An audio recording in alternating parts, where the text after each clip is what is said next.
Hello guys, welcome back to the channel learn save with universe. இந்த வீடியோவில் என்ன பார்க்க போகிறோம் அப்படின்னா சாப்டர் 2 ஸ்ட்ராட்டஜிக் மேனேஜ்மெண்ட்டில் பார்த்துட்டு இருந்தோம். So first part of the video பார்க்கலன்னா பார்த்துட்டு வந்தீங்கன்னா இது second part of the video. So என்னென்னலாம் வந்து நம்ம அதுக்கு முன்னாடி கவர் பண்ணோம். நார்மலாக ஸ்ட்ராட்டஜிக் அனலைசிஸ்னால் என்னென்னு சொல்லி பார்த்தோம். அண்ட் தென் வந்து அதில் கவர் ஆகக்கூடிய meanings, issues to consider, limitations, frame work எப்படி பண்ணியிருக்காங்க, இது எல்லாமே பார்த்தோம். அண்ட் தென் வந்து பிஸ்னஸ் என்விரான்மெண்ட் ரிலேட்டடாக பார்த்துட்டு இருந்தோம். பிஸ்னஸ் என்விரான்மெண்ட்லேயும் என்னென்னா what are the ways for helping the business அப்படின்னு சொல்லிட்டு பார்த்தோம். ஸோ டிஜிசி அண்ட் டிஜிசி அப்படி சொல்லி ஒரு கீவேர்ட் வச்சு பார்த்தோம். அண்ட் தென் வந்து what are the crucial aspects அப்படின்னு சொல்லிட்டு பார்த்தோம். And then issues to address வந்து பார்த்தோம். ஸோ இப்போ இந்த வீடியோவில் என்ன நம்ம பார்க்க போகிறோம் அப்படின்னா macro and micro elements. What macro and micro elements. So நம்மளுக்கு மேக்ரோ எலமெண்ட்ஸ் அப்படின்னு எடுத்துக்கிட்டோம் அப்படின்னா நம்மளுக்கு என்னென்னலாம் இருக்குது அப்படின்னா சேம், அதாவது இந்த பெஸ்ட்டிலும் இதுவும் சிமிலராக தான் இருக்கும். ஓகேவா? So don't worry. First demography. ஓகேவா? ஸோ டெமோகிராஃபிக்கலாக என்னென்னலாம் இருக்குது, socially and then economically, politically and then technologically. So இந்த 5 திங்ஸ் தான் என்ன சொல்கிறாங்க அப்படின்னா நம்மளுக்கு மேக்ரோ எலமெண்ட்ஸ் அப்படின்னு சொல்கிறாங்க. மேக்ரோ எக்கனாமிக்ஸில் வர எலமெண்ட்ஸஸ். டெமோகிராஃபி எதை குறிக்குது அப்படின்னா பாப்புலேஷன், ஏஜ், ஜெண்டர், ரேஸ் இது எல்லாமே குறிக்குது. ஓகேவா? ஓகே. இந்த சோஷியல் இது வந்து எதை வந்து குறிக்குது, இது வந்து ட்ரெடிஷன் அண்ட் பிலீஃபை வந்து குறிக்குது. ட்ரெடிஷன் அண்ட் பிலீஃபை வந்து குறிக்குது. சரி, எக்கனாமிக்கல் வந்து என்னது? ஸோ இந்த regional level, national level, global level இதை வந்து இது வந்து குறிக்குது. ஸோ பொலிட்டிக்கல் வந்து என்ன பண்ணுறாங்க, பொலிட்டிக்கல் இதனால் பொலிட்டிக்கல் அப்படிங்கிறப்போ லா, ஆர்டர் இதை பற்றி பேசுகிறாங்க. அண்ட் தென் டெக்னாலஜிக்கல் பொறுத்த வரைக்கும் என்ன, ஸோ அது வந்து ஒரு லிங்க்டாக இன்டர்டிபெண்ட்டாக இருக்குது. ஸோ அது இல்லாமல் நம்மளால் எந்த ஒரு பிஸ்னஸும் ரன் பண்ண முடியாது இல்லையா? ஸோ அதனால் ஓகே. ஸோ இதான் வந்து என்னென்னா இந்த மேக்ரோ அண்ட் மைக்ரோவில் ரொம்ப டைம் ஸ்பெண்ட் பண்ணாதீங்க. ஓகேவா? ஓகே. ஸோ அது வந்து என்னென்னா சிமிலராக இருக்கும், நிறைய டாபிக்ஸ், நிறைய எக்ஸாம்பிள்ஸ் இருக்கும். ஸோ அதனால் சொல்லிகிட்ருக்கேன். ஓகே. ஸோ நெக்ஸ்ட் என்ன இருக்குது அப்படின்னா இன்டர்நேஷ்னலைசேஷன். இன்டர்நேஷ்னலைசேஷன்னா என்ன, உங்களுடைய பிஸ்னஸை, உங்களுடைய அந்த என்டர்பிரைஸை ஒரு படி மேலே, ஓகே, உங்களுடைய கண்ட்ரியை தாண்டி பியாண்ட் ஒரு கண்ட்ரி எடுத்துகிட்டு போகிறது தான் என்னதுன்னா இன்டர்நேஷ்னலைசேஷன் சொல்கிறாங்க. அதுக்கான கேரக்டரிஸ்டிக்ஸ் ஃபஸ்ட்டு என்ன அப்படின்னு சொல்லி பார்க்கலாம். ஃபஸ்ட்டு அதுக்கான கேரக்டரிஸ்டிக்ஸ் வந்து 3 இருக்குது. ஓகேவா? ஒன்று காங்க்ளமரேட் ஆஃப் மல்டிபிள் யூனிட்ஸ். ஓகேவா? Conglomerate of multiple unit.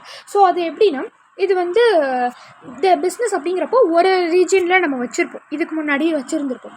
But இப்போ என்ன அப்படின்னா ஒரு கண்ட்ரியை தாண்டி போகிறனால மல்டிபிள் யூனிட் இருக்கும் இல்லையா? அதுதான் என்னென்னா ஒரு காங்க்ளமரேட் ஆஃப் மல்டிபிள் யூனிட் அப்படின்னு சொல்லி இது சொல்கிறாங்க. அது ஃபர்ஸ்ட் கேரக்டரிஸ்டிக்ஸ். நெக்ஸ்ட் என்ன, common pools of resources. So எவ்வளோ தான் மல்டிபிள் யூனிட்ஸ் வந்து ட்ரான் ஆனாலும் ஸோ அதுக்கான ஒரு காமன் பூல் ஆஃப் ரிசோர்ஸஸ், இந்த மணியாக இருக்கட்டும், இன்ஃபர்மேஷனாக இருக்கட்டும், பேட்டன்ட்டாக இருக்கட்டும், இந்த மாதிரியான காமன் பூல்ஸ் ஆஃப் ரிசோர்ஸஸ் எல்லாமே இது வச்சுருக்கு. ஓகேவா?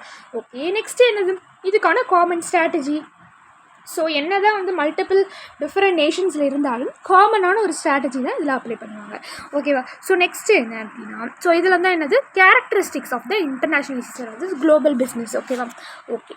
ஸோ எப்படி வந்து இதை நம்ம ப்ரமோட் பண்ணுறது, எப்படி வந்து இதை நம்ம வந்து இந்த என்ன மாதிரியான விஷயத்தெல்லாம் எப்படி வந்து நம்ம டெவலப் பண்ணுறது, ஸோ அதுக்கான ஸ்டெப்ஸ் என்ன அப்படின்னு பார்த்தோம்னா ஸோ அதுக்கு வந்து 4 ஸ்டெப்ஸ். ஸோ ஃபர்ஸ்ட் ஸ்டெப் அப்படிங்கிறப்போ நம்ம ஆப்பர்ச்சுனிட்டி, த்ரெட்ஸ் இது எல்லாமே என்ன பண்ணணும், நம்ம அது எல்லாமே வந்து எவாலுவேட் பண்ணணும். ஸோ என்னென்ன ஆப்பர்ச்சுனிட்டிஸ் இருக்குது, என்னென்ன த்ரெட்ஸ் இருக்குதுன்னு சொல்லி நம்ம குளோபல் லெவலில் எவாலுவேட் பண்ணணும். நெக்ஸ்ட்டு என்ன பண்ணணும், ஸ்கோப் என்னென்னலாம் இருக்குதுன்னு சொல்லி நம்ம டிஸ்கிரைப் பண்ணணும் கமர்ஷியல் ஆப்ரேஷன்ஸில். ஓகேவா? ஓகே. ஸோ அதுக்கப்புறம் என்னது, நம்மளுடைய பிஸ்னஸ் அப்ஜெக்டிவை செட் பண்ணணும். நம்ம பிஸ்னஸ் அப்ஜெக்டிவை என்ன பண்ணணும், செட் பண்ணணும். ஸோ செட் பண்ணிவிட்டு அதுக்கப்புறம் நம்ம என்ன பண்ண போகிறோம், அதை டெவலப் பண்ண போகிறோம். ஓகேவா? ஸோ இதுதான் வந்து என்னென்னா இந்த 4 ஸ்டெப்ஸ். ஓகே. இந்த 4th ஸ்டெப் தான் வந்து என்னென்னா இந்த டெவலப் பண்ணுறது. ஓகே. ஸோ எதுக்கு இந்த இன்டர்நேஷ்னலைசேஷன், எதுக்கு அப்படின்னு பார்த்தோம்னா இந்த 5 சிம்பிள்ஸ் வந்து ஞாபகம் வச்சுக்கோங்க, ரொம்ப ஈஸி. ஓகே. ஸோ ஃபர்ஸ்ட் இன்டர்நேஷ்னலைசேஷன் இதுக்காக பண்ணுறாங்க, நம்ம க்ரோ ஆகணும், அவ்வளோதான். கரெக்டாக? நம்ம க்ரோ ஆகணும் அப்படிங்கிறதுக்காக பண்ணுறாங்க. Okay. So need to grow. And then வந்து நம்ம டைம் அண்ட் டிஸ்டன்ஸை வந்து குறைக்கிறதுக்காக பண்ணுறோம். ஓகேவா? ஓகே. அண்ட் தென் வந்து வேறு என்ன விஷயத்துக்காக, வேறு ஸோ நம்ம ரொம்ப வந்து நம்ம டொமஸ்டிக் மார்க்கெட்டுக்குள்ளேயே இல்லாமல் ஒரு டொமஸ்டிக் மார்க்கெட் உள்ளே ரொம்ப நாள் வந்து அடங்கி இல்லாமல் கொஞ்சம் நம்ம எக்ஸிஸ்ட் பண்ணி இன்டர்நேஷ்னல் லெவலில் போகணும் அப்படிங்கிறதுக்காக பண்ணுறோம். Cheaper source of raw material நம்மளுக்கு கிடைக்கும், சீப்பர் சோர்ஸ் ஆஃப் லேபர் நம்மளுக்கு கிடைப்பாங்க அப்படிங்கிறதுக்காகவும் பண்ணுறோம் இன்டர்நேஷ்னலைசேஷன். சரியா? அதுக்கப்புறம் நம்மளுக்கு டிரான்ஸ்போர்ட்டேஷன் காஸ்ட் வந்து குறையும். நம்மளே போய் அங்கே வச்சுக்கிறனால நம்மளுக்கு டிரான்ஸ்போர்ட்டேஷன் காஸ்ட் வந்து குறையும். ஃபாரின் மார்க்கெட்டில் நம்மளுக்கு கொஞ்சம் அதிகமான ஒரு ஆப்பர்ச்சுனிட்டிஸ் வந்து நம்மளுக்கு கிடைக்கும் ஹையர் இன்கம் ஜென்ரேட் பண்ணுறதுக்கு. ஸோ ஃபைனலி என்ன இருக்குது அப்படின்னா ஒரு ஸ்ட்ராட்டஜிக் அலையன்ஸ் வந்து ஃபார்ம் பண்ணணும் அப்படிங்கிறதுக்காக என்ன பண்ணுறாங்க, இந்த இன்டர்நேஷ்னலைசேஷன் பண்ணிகிட்டு இருக்காங்க. ஸோ இதுதான் வந்து என்னென்னா நம்மளுக்கு இன்டர்நேஷ்னலைசேஷனில் வர 3 மேஜர் டாபிக்ஸ். ஃபர்ஸ்ட்டு கேரக்டரிஸ்டிக்ஸ், அது 3 தான் இருக்குது. ஓகேவா? ஸோ மல்டிபிள் யூனிட்ஸ் இருக்கும், அதுக்கு காமன் பூல்ஸ் ஆஃப் ரிசோர்ஸஸ் இருக்குது, காமன் ஸ்ட்ராட்டஜி தான் ஃபாலோ பண்ணுறாங்க. நெக்ஸ்ட் ஸ்டெப், நம்ம ஆப்பர்ச்சுனிட்டிஸை வந்து டெவலப் பண்ணணும். என்ன இருக்குது, த்ரெட்ஸ் என்ன இருக்குது, ஆப்பர்ச்சுனிட்டிஸ் என்ன இருக்குன்னு ஸ்கோப் பார்க்கணும், அப்ஜெக்டிவ் க்ரியேட் பண்ணணும், அண்ட் தென் டெவலப் பண்ணிவிட்டு போயிட்டே இருக்க வேண்டியதான். எதுக்காக இதெல்லாம் பண்ணிகிட்டு இருக்கோம், எதுக்காக இன்டர்நேஷ்னலைசேஷன் பண்ணுறோம், நம்ம க்ரோ ஆகணும், நம்மளுக்கு வந்து ஒரு ஷ்ரிங்க் வந்து இருக்கணும், டைம் அண்டு டிஸ்டன்ஸ் வந்து நம்மளுக்கு குறையணும். ஸோ நம்ம ரொம்ப நாள் வந்து டொமஸ்டிக் மார்க்கெட்லேயே இல்லாமல் இருக்கணும், நம்மளுக்கு cheaper source of raw material வந்து கிடைக்குது, டிரான்ஸ்போர்ட்டேஷனுடைய காஸ்ட் வந்து நம்மளுக்கு குறையுது, அண்ட் தென் நம்மளுக்கு வந்து ஃபாரின் மார்க்கெட்டில் ஒரு நல்ல ஆப்பர்ச்சுனிட்டிஸ் வந்து கிடைக்குது, ஹையர் வேல்யூ வந்து நம்மளுக்கு கிடைக்குது. அண்ட் தென் ஃபைனலி என்ன இருக்குது, நம்மளுக்கு இந்த மாதிரி டிஃப்ரெண்ட் கண்ட்ரீஸில் பண்ணுறனால ஒரு ஸ்ட்ராட்டஜிக் அலையன்சஸ் வந்து அது என்ன பண்ணி கொடுக்குது, க்ரியேட் பண்ணி கொடுக்குது. ஸோ நெக்ஸ்ட்டு என்ன இருக்குது அப்படின்னா international environment. What is international environment? International environment ஒன்றும் இல்லை, சிம்பிள் தான். ஸோ 3 லெவல்ஸ் இருக்கும், multinational, regional level and country level அப்படின்னு சொல்லிட்டு 3 லெவல் இருக்கும். இந்த மல்டிநேஷ்னல்னு இருக்குல்ல, ஸோ இந்த மல்டிநேஷ்னல் அப்படிங்கிறப்போ இது குளோபல் லெவலில் இருக்கிறது. ஓகேவா? ஸோ டிஃப்ரெண்ட் கண்ட்ரிஸ் எல்லாமே வந்து இதில் வந்து கவர் ஆகுற ஒரு விஷயம். அண்ட் தென் வந்து இது ஒரு லார்ஜ் ஸ்கேல், ஸோ இது ப்ரெசன்ட் அண்ட் ஃபியூச்சர் ஓரியன்ட். ஓகேவா? ஓகே. அண்ட் தென் ரீஜனல் லெவலில் இருக்கிறது என்னது, ஸோ இது என்ன அப்படின்னா ஒரு டெப்த்தான எவாலுவேஷன். எதுக்கு அப்படின்னா ஜியோகிராஃபிக்கல் ஏரியாவில் இருக்கிற ஒரு டெப்த்தான எவாலுவேஷனை வந்து இது குறிக்குது. ஓகேவா? ஓகே. அண்ட் தென் இது மார்க்கெட்டில் வந்து நிறைய ஆப்பர்ச்சுனிட்டிஸை வந்து என்ன பண்ணி கொடுக்குது, டிஸ்கவர் பண்ணி கொடுக்குது. நெக்ஸ்ட்டு கண்ட்ரி பொறுத்த வரைக்கும் என்ன சொல்கிறாங்க, கண்ட்ரி அனலைசிஸில் பொறுத்த வரைக்கும் என்ன இருக்குது அப்படின்னு பார்த்தோம்னா, ஸோ நம்மளுக்கு இங்கே டீப்பர், அதாவது நம்மளுடைய என்விரான்மெண்ட் ஃபேக்டர் இருக்கு இல்லையா, ஸோ அதுக்கான டீப்பர் லுக்கை வந்து இது கொடுக்குது. ஓகேவா?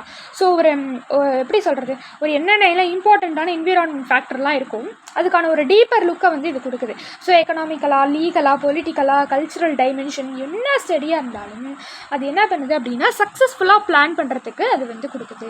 ஸோ இந்த அனலைஸ் வந்து கஸ்டமைஸ்டாக இருக்கும் ஒரு கண்ட்ரிக்கும் அவங்களுடைய ஸ்ட்ராட்டஜி டெவலப் பண்ணுறதுக்கு அப்படின்னு சொல்லி இந்த கண்ட்ரி லெவல் அனலைசிஸ் வந்து இருக்குது. ஸோ என்னென்ன 3 levels, multinational and then regional and then country environment. Okay.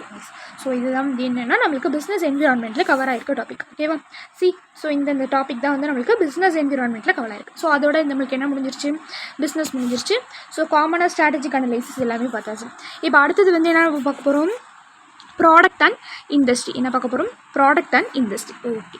So product and இண்டஸ்ட்ரின்னு வரப்போ ஃபஸ்ட்டு முக்கியமான விஷயம் ப்ராடக்ட்டுடைய கேரக்டரிஸ்டிக்ஸ் வந்து நம்மளுக்கு தெரியணும். ஸோ அடிக்கடி ரிப்பீட்டடான கொஷின் என்னதுன்னா இந்த ப்ராடக்ட் இண்டஸ்ட்ரி இருக்கு இல்லையா, ஸோ இதுலேருந்து வர எல்லாமே இம்பார்ட்டன்ட் தான். ஸோ ஃபஸ்ட்டு ப்ராடக்ட்டுடைய கேரக்டரிஸ்டிக்ஸ் வந்து நம்மளுக்கு தெரியும். ஓகேவா? ஃபஸ்ட்டு என்ன பண்ணணும், ப்ராடக்ட்டுடைய கேரக்டரிஸ்டிக்ஸ் வந்து நம்மளுக்கு தெரியணும். ஸோ ஃபர்ஸ்ட் கேரக்டரிஸ்டிக்ஸ் என்ன அப்படின்னா ஒரு ப்ராடக்ட் அப்படிங்கிறது டேஞ்சிபிளாகவும் இருக்கலாம், இன்டேஞ்சிபிளாகவும் இருக்கலாம். சரியா? ஓகே. அதுக்குன்னு ஒரு ப்ரைஸ் வந்து இருக்கணும், விலை வந்து ஒன்று இருக்கணும். ஸோ அதில் ஒரு டெலிவர் சாட்டிஸ்ஃபேக்ஷன் வந்து நம்மளுக்கு ஒன்று கிடைக்கணும். ஸோ அது வந்து பிஸ்னஸ் பர்பஸ்க்காக இருக்கக்கூடிய ஒன்றா இருக்கணும். ஸோ அதுக்கு ஒரு யூஸ்ஃபுல் லைஃப் வந்து இருக்கணும். ஓகேவா? ஸோ என்னென்ன வந்து கேரக்டரிஸ்டிக்ஸ் ஒரு ப்ராடக்ட்னு எடுத்துக்கிட்டால் என்னென்ன கேரக்டரிஸ்டிக்ஸ் இருக்கணும் அதுக்கு, ஸோ ஃபர்ஸ்ட் டேஞ்சிபிளாகவும் இருக்கலாம், இன்டேஞ்சிபிளாகவும் இருக்கலாம், அதுக்கான ஒரு ப்ரைஸ் இருக்கணும், ஒரு டெலிவரி சாட்டிஸ்ஃபேக்ஷன் இருக்கணும், அண்ட் தென் வந்து பிஸ்னஸ்க்கான ஒரு பர்பஸாக ஒரு பைவோட்டல் திங்காக அது வந்து இருக்கணும், அதுக்கப்புறம் அதுக்குன்னு ஒரு யூஸ்ஃபுல் லைஃப் வந்து இருக்கணும். ஓகேவா? ஓகே. ஸோ இதுதான் என்ன சொல்கிறாங்க, ப்ராடக்ட்டுடைய கேரக்டரிஸ்டிக்ஸ் வந்து இதில் சொல்லியிருக்காங்க. சரியா? ஓகே. ஸோ அடுத்ததாக என்ன பார்க்க போகிறோம் அப்படின்னா ப்ராடக்ட் லைஃப் சைக்கிள். அடுத்தது என்ன பார்க்க போகிறோம், ப்ராடக்ட் லைஃப் சைக்கிள். இது என்னது product life cycle, it's very easy and then interesting also. இங்கே பாருங்கள், ப்ராடக்ட் லைஃப் சைக்கிள் நான் போட்டிருக்கேன் இல்லையா. ஸோ ஒரு ப்ராடக்ட் அப்படிங்கிறப்போ அதை நம்ம இன்ட்ரடியூஸ் பண்ணுறப்போ இந்த இனிஷியல் ஸ்டேஜில் வந்து இருக்கும். ஓகேவா? என்னது, இந்த இன்ட்ரடியூஸ் பண்ணுறப்போ நம்மளுக்கு அந்த இனிஷியல் ஸ்டேஜில் இருக்கும், which is called introduction stage. So அதில் வந்து என்ன ஆகுது அப்படின்னா சேல்ஸ் கொஞ்சமாக வந்து வளர ஆரம்பிக்குது, காம்படிட்டர்ஸ் கொஞ்சம் நெக்லிஜிபிளாக இருக்காங்க, ப்ரைஸஸ் ஹை ஆகிட்டு வருது, ஒரு நல்ல எப்படின்னா ஒரு பொறுமையான ஒரு க்ரோத். ஓகேவா? அண்ட் தென் இந்த இடத்துல வந்து நம்மளுக்கு ஒரு அவேர்னஸ் வந்து இருக்காது, ஏன்னா இப்போ தான் நம்ம ஆரம்பிச்சிருக்கோம் அப்படிங்கிற மாதிரி ஒரு இன்ட்ரோடக்ஷன் ஸ்டேஜ். நெக்ஸ்ட் என்னது, ஒரு growth அது அப்படியே வளர்ந்துக்கிட்டே போகிறப்போ growth ஸ்டேஜ் அடையுது. ஸோ growth ஸ்டேஜில் என்ன, இங்கே கொஞ்சம் வளர்ந்துக்கிட்டே வரனால மக்கள் நிறைய அக்செப்ட் பண்ண ஆரம்பிச்சிருவாங்க. இவங்களுடைய டிமாண்ட் அதிகமாக ஆகிடும். ஸோ ப்ரைஸஸ் வந்து குறைஞ்சிரும். மக்கள் நிறைய வாங்குறாங்க, ஸோ கொஞ்சம் குறைச்சா இன்னும் வாங்குவாங்க அப்படின்னு சொல்லி நம்மளுக்கு அந்த இடத்துல ப்ரைஸ் குறையும். காம்படிஷன் இன்க்ரீஸ் ஆகும் வளர்றாங்கன்னு சொல்லி. ஸோ கஸ்டமர் வந்து என்ன பண்ணுவாங்க, பார்த்துட்டு வந்து பர்ச்சேஸ் பண்ணுவாங்க. சரி, அப்படியே கொஞ்ச நாள் போக போக என்ன ஆகிடும் அப்படின்னா, அப்படியே லெவல் ஒரே மாதிரியே இருக்கும். ஏன்னா இது கீழேயும் போல் மேலேயும் போல் இங்கேயே நிற்கிறோமே அப்படின்னு ஒரு லெவல் வரும். அதுதான் என்னென்னா மெச்சூரிட்டி. அதுதான் என்னது, மெச்சூரிட்டி. ஸோ அப்போ என்ன ஆகும் அப்படின்னா, பொறுமையாக க்ரோத்து கீழே இறங்கும். பொறுமையாக இறங்குறது தான் ஸ்லோ டவுன் க்ரோத் அப்படின்னு வந்தால் மெச்சூரிட்டி ஸ்டேஜ். என்னது மெச்சூரிட்டி ஸ்டேஜ் நல்லா குழப்புவாங்க கொஷினில். எப்படின்னா ஷார்ப் டவுன்வார்டுனா தான் டிக்ளைன். ஓகேவா? ஓகே. ஸோ மெச்சூரிட்டி அப்படிங்கிறப்போ ஸ்லோ டவுன்வார்டு க்ரோத்து தான். ஓகேவா? ஸோ இந்த இடத்துல ரொம்ப காம்படிஷன் டஃப்பாக இருக்கும், ப்ராஃபிட் குறைய ஆரம்பிக்குது லைட்டாக. ஸோ இந்த இடத்துல நம்ம என்ன மெயின்டைன் பண்ணணும், ஸ்டெபிலிட்டியை மெயின்டைன் பண்ணணும். நம்ம கீழே இறங்கக்கூடாது, மேலேயும் போகணும்னு நினைக்கக்கூடாது. அது அப்படியே இருக்கிறது அப்படியே மெயின்டைன் பண்ணிகிட்டே இருக்கும் மெச்சூரிட்டியில். அதுதான் வந்து இதில் சொல்ல வராங்க. சரியா? ஸோ அடுத்ததாக என்ன இருக்குது அப்படின்னா டிக்ளைன் ஸ்டேஜ் இந்த சென்ஸ் அவங்க என்ன சொல்ல வராங்க அப்படின்னா, நம்மளுக்கு ஷார்ப்பாக இறங்குது. ஸோ இந்த இடத்துல சேல்ஸும் சரி ப்ராஃபிட்டும் சரி கீழே இறங்கிருச்சு. ஸோ இதுக்கப்புறம் நம்மளுக்கு லாஸ் தான் அப்படின்னு சொல்ல வருது. ஸோ ஒரு ப்ராடக்ட்னு எடுத்துக்கிட்டால் அதுக்கான லைஃப் சைக்கிள் இதுதான். ஓகேவா? ஹியூமனாக இருக்கட்டும், நம்ம சின்ன வயசில் வந்து பட்டர்ஃப்ளை படிச்சிருப்போம், ஒரு கேட்டர்பில்லரில் ஆரம்பிச்சிருக்கும், அப்புறம் கொஞ்சம் வளரும், அதுக்கப்புறம் கொஞ்சம் சிறகெல்லாம் முளைக்கும், அந்த மாதிரி இருக்கும் இல்லையா? ஸோ அது மாதிரி இது ஒரு ப்ராடக்ட்டுக்கான லைஃப் சைக்கிள். ஸோ ஃபர்ஸ்ட் வந்து இன்ட்ரடியூஸ் ஆகுது, மெல்ல வளருது, கொஞ்சம் மெச்சூரிட்டி ஆகுது, கொஞ்சம் க்ரோத் குறைஞ்சி மெச்சூரிட்டி ஆகுது, அப்புறம் ஷார்ப்பாக கீழே இறங்குது. ஸோ அதான் வந்து டிக்ளைன். ஓகேவா? இதுதான் வந்து என்னது, product life cycle. So product இண்டஸ்ட்ரியில் என்னென்ன டாபிக் நம்ம பார்த்துருக்கோம், ஃபஸ்ட்டு ப்ராடக்ட்டுக்கான கேரக்டரிஸ்டிக்ஸ் பார்த்துருக்கோம், and then product life cycle பார்த்துருக்கோம். ஓகேவா? Okay guys. ஸோ நெக்ஸ்ட்டு என்ன அப்படின்னா வேல்யூ செயின் அனலைசிஸ். ரொம்ப ரொம்ப இம்பார்ட்டண்ட் டாப்பிக்கு. ஓகேவா? ஸோ அதனால் என்ன பண்ணலாம் அப்படின்னா we will see in the next video. ஓகேவா? Okay guys. ஸோ வீடியோ நிறையா போகுதுன்னு பார்க்காதீங்க, நம்ம எவ்வளோ குவாலிட்டியாக படிக்கிறோம் அப்படின்னு தான் பார்க்கணும். சரியா? ஸோ ஒரே வீடியோவாக 1 hour போட்டால் அது ரொம்ப போர் அடிக்கும். அதுவும் இல்லாமல் வந்து அந்த மாதிரி படித்தா ஒரு எப்படி சொல்கிறது, இன்ட்ரெஸ்ட் இருக்காது. இன்னும் இவ்வளோ இருக்கா, இன்னும் இவ்வளோ இருக்கா, இன்னும் இவ்வளோ இருக்கான்னு மைண்டில் ஓடிட்டே இருக்கும். பட் கொஞ்சம் சைக்காலஜிக்கலாக திங்க் பண்ணி பாருங்கள். ஒரு 11 minutes, ஒரு 10 minutes, 15 minutes இருக்கப்போ இன்னும் கொஞ்சம் தான் அடுத்து இன்னும் ஒரு பார்ட் தான் இருக்குது அப்படின்னு நம்ம ஃபீல் பண்ணுவோம் இல்லையா? ஸோ அதுக்காக தான் நான் வந்து இவ்வளோ கம்மியாக வந்து நான் போட்டுட்ருக்கேன். சரியா? Okay. So we will see in the next video. பிரித்து படிக்கலாம், ஒன்றும் பிரச்சனை இல்லை, டைம் இருக்குது நம்மளுக்கு. ஓகேவா? Okay guys. So we will see quickly. Until then, this is Shweta signing off. Thank you.